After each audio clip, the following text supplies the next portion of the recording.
Hello everyone, आप सभी का जैसे नहीं क्लासेज में फिर से एक बार स्वागत है। तो आज हम आपके लिए दोबारा से क्वेश्चन टेस्ट सीरीज चल रही थी, तो उसी से रिलेटेड आज हम कुछ क्वेश्चन लेके आए हैं जो अधिकतर एग्जामों में आपके पूछे गए हैं। यदि आप सभी इस क्लास को मिस करते हैं तो बहुत सारे क्वेश्चन ऐसे छोड़ देते हो जो एग्जामों में आने वाले हैं। तो यदि आप सभी को हमारी जो पिछली वीडियो हमने डाल दी है वो आपको सभी को अच्छी लगी हो तो प्लीज़ लाइक करें और चैनल को सब्सक्राइब करें, ताकि हमारा मोटिवेशनल जो आपके प्रति उत्साह है वो बढ़ सके, ताकि आप सभी को हमारी वीडियो अच्छी लग रही हो तो अधिक से अधिक शेयर करें अपने दोस्तों को और चैनल को सब्सक्राइब करें। तो इसी के साथ हम आज कुछ क्वेश्चन लेके आए हैं जो फिजिक्स से रिलेटेड है और कुछ केमिस्ट्री से रिलेटेड है। तो हम इनमें क्वेश्चन देखते हैं। फर्स्ट वाला कि यदि कोई इंजन 3 सेकंड में 120 जूल कार्य करता है तो इंजन की शक्ति ज्ञात करो। तो यहाँ पर हमें क्या दिया हुआ है, यहाँ पर हमें टाइम दिया हुआ है और कार्य दिया हुआ है। तो चूंकि हम जानते हैं कि जो हमारे पास शक्ति होती है वो W/T होती है, किसी जो कार्य करने की जो दर होती है उसे ही हम शक्ति कहते हैं। तो इसमें हम फॉर्मूले को लगाकर और इसको हल करके देखेंगे। जब हम ऑप्शन कौन सा सही है इसको टिक करेंगे। तो चूंकि हम जानते हैं कि हमारे पास जो शक्ति होती है वो हमारे पास क्या होती है, P = W/T।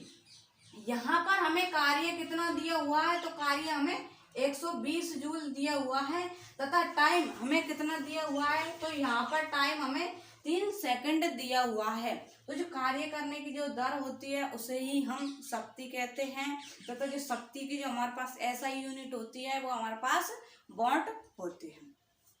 तो यहाँ पर देखिए कि हमें जो कार्य है वो 120 जूल दिया हुआ है तो 120 रख दिया है तथा टाइम हमें 3 सेकंड दिया हुआ है तो हमने 3 सेकंड रख दिया है। अब हम इसको जब डिवाइड करते हैं तो हमारे पास कितना आ जाएगा, 40 जूल आ जाएगा। हमारे पास शक्ति की क्या होती है, 40 वॉट हमारे पास आंसर आ जाएगा।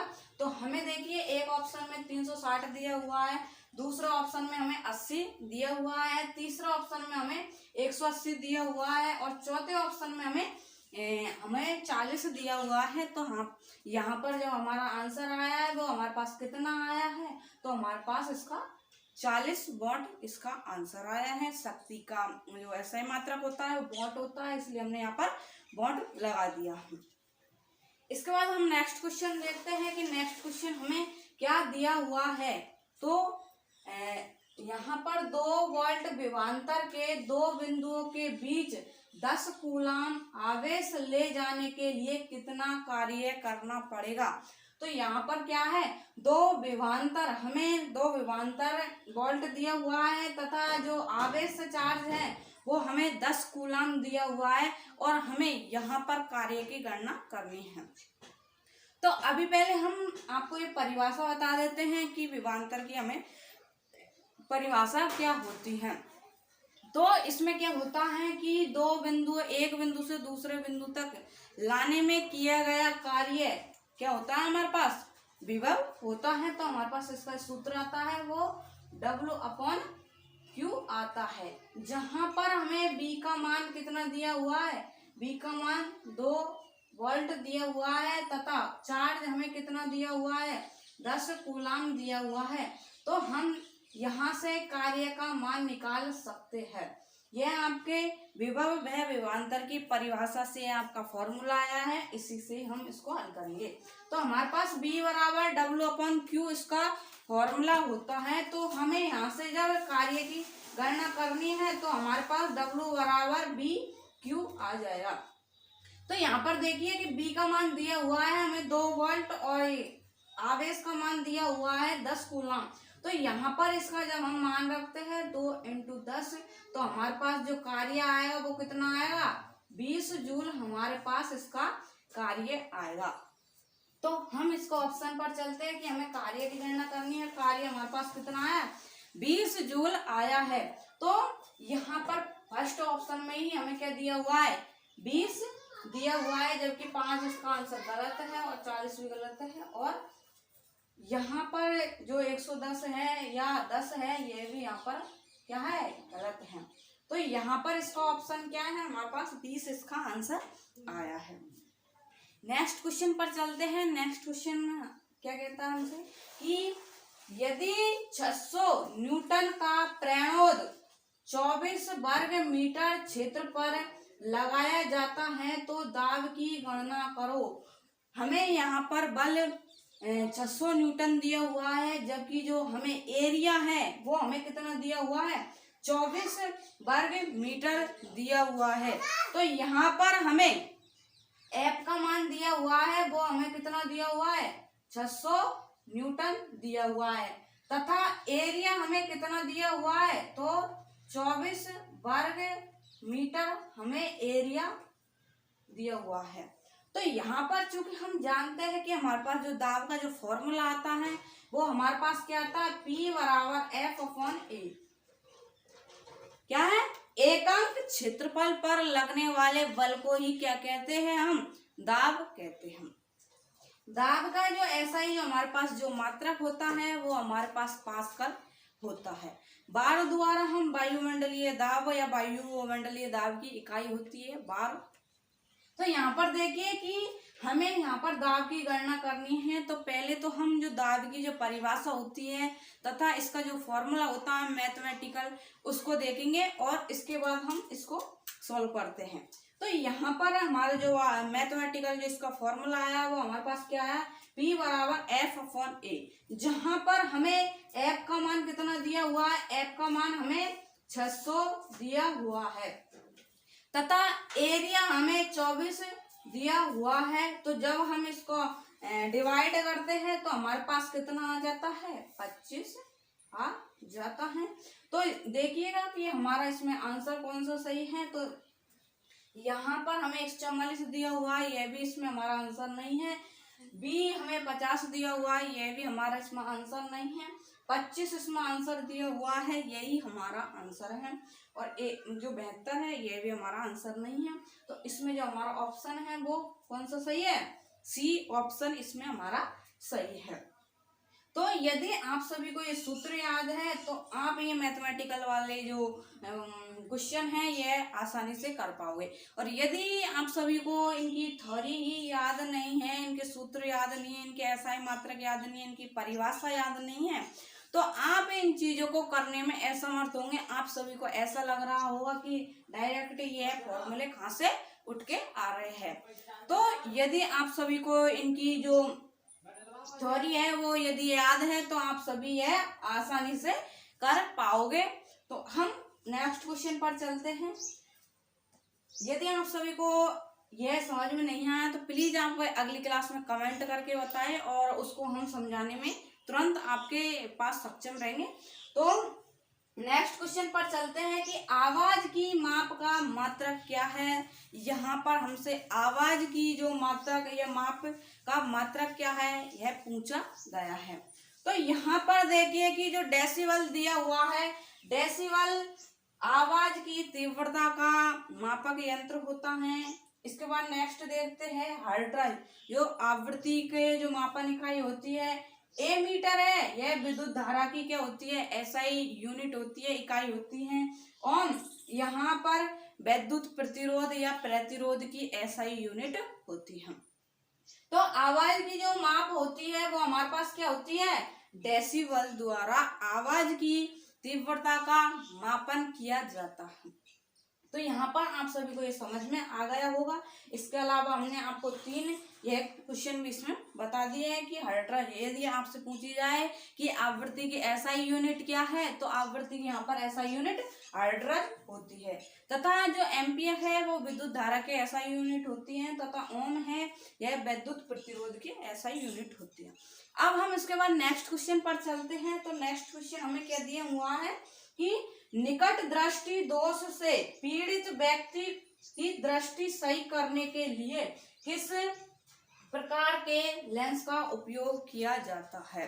तो जो निकट दृष्टि दोष है इसके निवारण के लिए हम कौन से लेंस का उपयोग करते हैं, तो यही हमसे सवाल पूछा गया है। तो इसमें देखिएगा, पहले तो इसको अच्छी तरीके से समझ लीजिएगा कि जो हमारे पास अवतल, उत्तल और द्विफोक्सीय और बेलनाकार लेंस हैं, तो जो पहले तो ये समझिए कि निकट दृष्टि दोष होता क्या है। तो निकट दृष्टि दोष में व्यक्ति को जो निकट की वस्तुएं है वो तो उसको स्पष्ट दिखाई देगी, जबकि जो दूर की वस्तु है व्यक्ति को स्पष्ट रूप से दिखाई नहीं देगी। तो जब भी आपसे यह शब्द पूछा जाए निकट या दूर दृष्टि दोष, तो निकट में तो व्यक्ति को निकट की वस्तुएं स्पष्ट दिखाई देगी और दूर की वस्तु से स्पष्ट रूप से दिखाई नहीं देगी।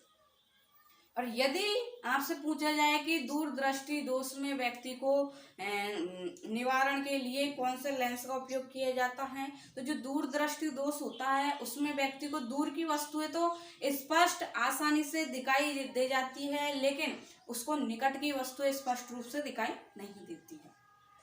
तो जो निकट दृष्टि दोष है इसके निवारण के लिए हम अवतल लेंस का उपयोग करते हैं। अवतल लेंस जो प्रकाश या आने वाले प्रकाश की किरणों को रेटिना पर फोकसित कर देता है।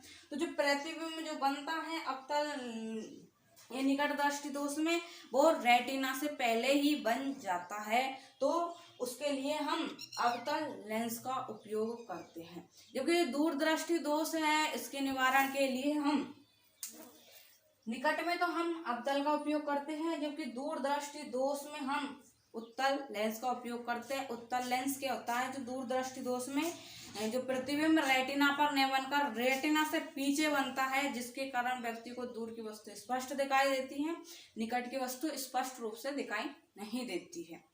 तो इसके लिए, इसके निवारण के लिए, दूर दृष्टि दोष के लिए हम उत्तल लेंस का उपयोग करते हैं। इसके बाद हम देखते हैं कि द्विफोक्सीय लेंस जो हमारे पास जो ऊर्ध्वाधर व क्षैतिज जो मायोपिया रोग हो जाता है, जिसमें व्यक्ति ऊर्ध्वाधर व क्षैतिज में कोई फर्क नहीं कर पाता है, तो उसके लिए द्विफोक्सीय लेंस का उपयोग करते हैं। और जो जरा दृष्टि दोष होता है व्यक्ति में, उसके लिए जरा दृष्टि दोष में बेलनाकार लेंस का या चिकित्सक उपयोग उसके लिए सहायक होता है। इसके बाद हम नेक्स्ट क्वेश्चन देखते हैं कि नेक्स्ट क्वेश्चन हमारे केमिस्ट्री से रिलेटेड है और यह भी क्वेश्चन आपके अधिकतर एग्जामों में पूछे गए हैं और आने वाले एग्जामों में भी आने की इनकी संभावना है। तो यहाँ पर देखिए कि लोहे का रासायनिक प्रतीक क्या होता है। तो लोहे का जो हमारे पास जो रासायनिक प्रतीक होता है पीरियोडिक टेबल में, वो हमारे पास क्या होता है, लोहे का Fe या फेरस जिसे बोलते हैं। यहाँ पर यदि आपसे आयरन का पूछा जाए कि आयरन का प्रतीक चिन्ह क्या होता है, तो यहाँ पर आयरन का प्रतीक चिन्ह Ar होता है, इरिडी। इसके बाद देखिए कि यदि आपसे पूछा जाए कि जो फ्लोरीन है उसका जो रासायनिक प्रतीक है वो क्या होता है, तो हमारे पास F होता है। यदि आपसे इंडियम का पूछा जाए तो इंडियम का हमारे पास प्रतीक चिन्ह In होता है। तो यहाँ पर लोहे का जो रासायनिक प्रतीक होता है वो हमारे पास Fe होता है, इसे फेरस भी बोलते हैं। नेक्स्ट क्वेश्चन पर चलते हैं कि हमें पूछा गया है डीकेन या डेकेन जिसे कहते हैं में कितने हाइड्रोजन परमाणु होते हैं। तो यहाँ पर जो ये वाला जो सवाल है हमारा, जो आपके कार्बनिक यौगिक है, कार्बनिक यौगिकों में श्रृंखला नियम है जिनमें भी हम हाइड्रोकार्बन पढ़ते हैं। हाइड्रोकार्बन में भी हम जब एल्केन वाली जो श्रेणी पढ़ते हैं उसमें आपका यह आता है। इसमें methane, ethane, propane, butane, pentane, hexane, heptane, octane, नोनेन और डेकेन। तो वहां से ही यह वाला सवाल है हमारा डेकेन। तो यहाँ पर हाइड्रोजन की संख्या पूछी गई है और जब भी हम एल्केन श्रेणी की जो श्रृंखला बनाते हैं तो उसका सूत्र क्या होता है हमारे पास CnH2n+2। तो यहाँ पर एल्केन श्रेणी का यह फॉर्मूला होता है कि हमें यहाँ पर कार्बन परमाणु की संख्या कितनी दी हुई है, तो कार्बन परमाणु की संख्या जितनी होगी, तो यहाँ पर यदि हम 10 रख के देखते हैं, डेकेन का मतलब क्या होता है 10 होता है। तो यहाँ पर जब हम 10 रखेंगे और H को ऐसे कैसे रख देंगे और 2, और यहाँ पर N का मान वापस से हम 10 रखेंगे और +2 करेंगे, तो हमारे पास जो आएगा C10H 20+2। तो हमारे पास इसका आंसर क्या आया C10H 22। तो यहाँ पर देखिए कि जो डेकेन है वो हमारे पास इसमें यदि आपसे कार्बन परमाणु की संख्या पूछी जाए तो वो आपके पास कितनी आती है, 10 आती है। और यदि हाइड्रोजन की संख्या पूछी जाए तो वो आपकी कितनी आती है, 22 आती है। तो यहाँ पर जो इसका आंसर है वो हमारे पास क्या दिया हुआ है कि हाइड्रोजन परमाणु कितने होते हैं, तो हाइड्रोजन परमाणु इसमें कितने होते हैं, 22 होते हैं। यदि आपसे इस जगह से यह न पूछकर यदि आपसे पूछ लिया जाए कि पेंटेन में जो कार्बन परमाणु की संख्या है वो कितनी होती है, तो यहाँ पर पेंटेन में कार्बन परमाणु की संख्या पूछी जाए तो वहां पर 5 होती है, पेंट को हम 5 लिखते हैं। नेक्स्ट क्वेश्चन देखते हैं कि एक अम्ल dot dot dot litmus co dot dot dot में बदल देता है। तो यहाँ पर आपको यदि आप सभी को इसमें अम्ल की परिभाषा याद है तो आप यह आसानी से कर पाओगे। आरएनएस की परिभाषा के अनुसार अम्ल वे पदार्थ होते हैं जो जलीय विलयन में H+ आयन देते हैं। अम्ल की जो प्रकृति होती है लिटमस पत्र पर वो कैसी होती है, अम्ल नीले लिटमस को लाल कर देते हैं। तो जो अम्ल है वो नीले लिटमस को क्या कर देते हैं, लाल कर देते हैं। तो इसमें हमारा सी ऑप्शन सही है।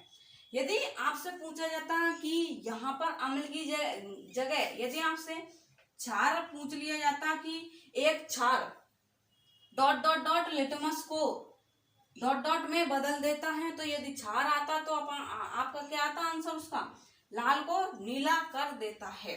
तो यहाँ पर जो एक अम्ल है वो नीले लिटमस को लाल में परिवर्तित कर देता है। नेक्स्ट क्वेश्चन पर चलते हैं कि हम प्रोटॉन का द्रव्यमान और डॉट डॉट का द्रव्यमान समान होता है। तो प्रोटॉन और जो हमारे पास जो न्यूट्रॉन होते हैं उनका जो द्रव्यमान होता है वो हमारे पास सेम होता है। प्रोटॉन का जो हमारे पास द्रव्यमान होता है वो 1.73 × 10⁻27 kg होता है, और जो न्यूट्रॉन का जो हमारे पास जो द्रव्यमान होता है वो 1.75 × 10⁻27 kg होता है। तो यहाँ पर देखिए कि इसके जो द्रव्यमान है वो 1.7 और 1.75 वो सेम से ही आ रहे हैं। तो जो प्रोटॉन का द्रव्यमान और जो न्यूट्रॉन का जो द्रव्यमान होता है वो क्या होता है, लगभग समान होता है। नेक्स्ट क्वेश्चन पर चलते हैं कि समभारकों में क्या होता है, मतलब समभारकों में डॉट डॉट होता है।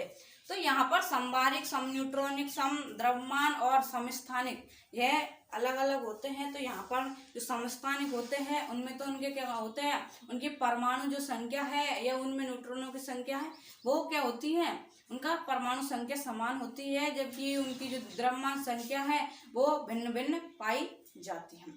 जबकि जो समभारिक होते हैं उनमें क्या होता है कि उनका जो भार है, द्रव्यमान है वो समान होता है, लेकिन जो परमाणु संख्या है वो भिन्न भिन्न होती है। तो जो समभारिक है उनमें क्या है, उनमें जो समान भार किंतु परमाणु संख्या क्या होती है, विभिन्न परमाणु संख्या होती है। तो समभारिकों में समान भार होगा तथा जो परमाणु संख्या है वो विभिन्न होगी, अलग अलग होगी। तो यही आपका जो फर्स्ट है इसमें यह आपका आंसर है।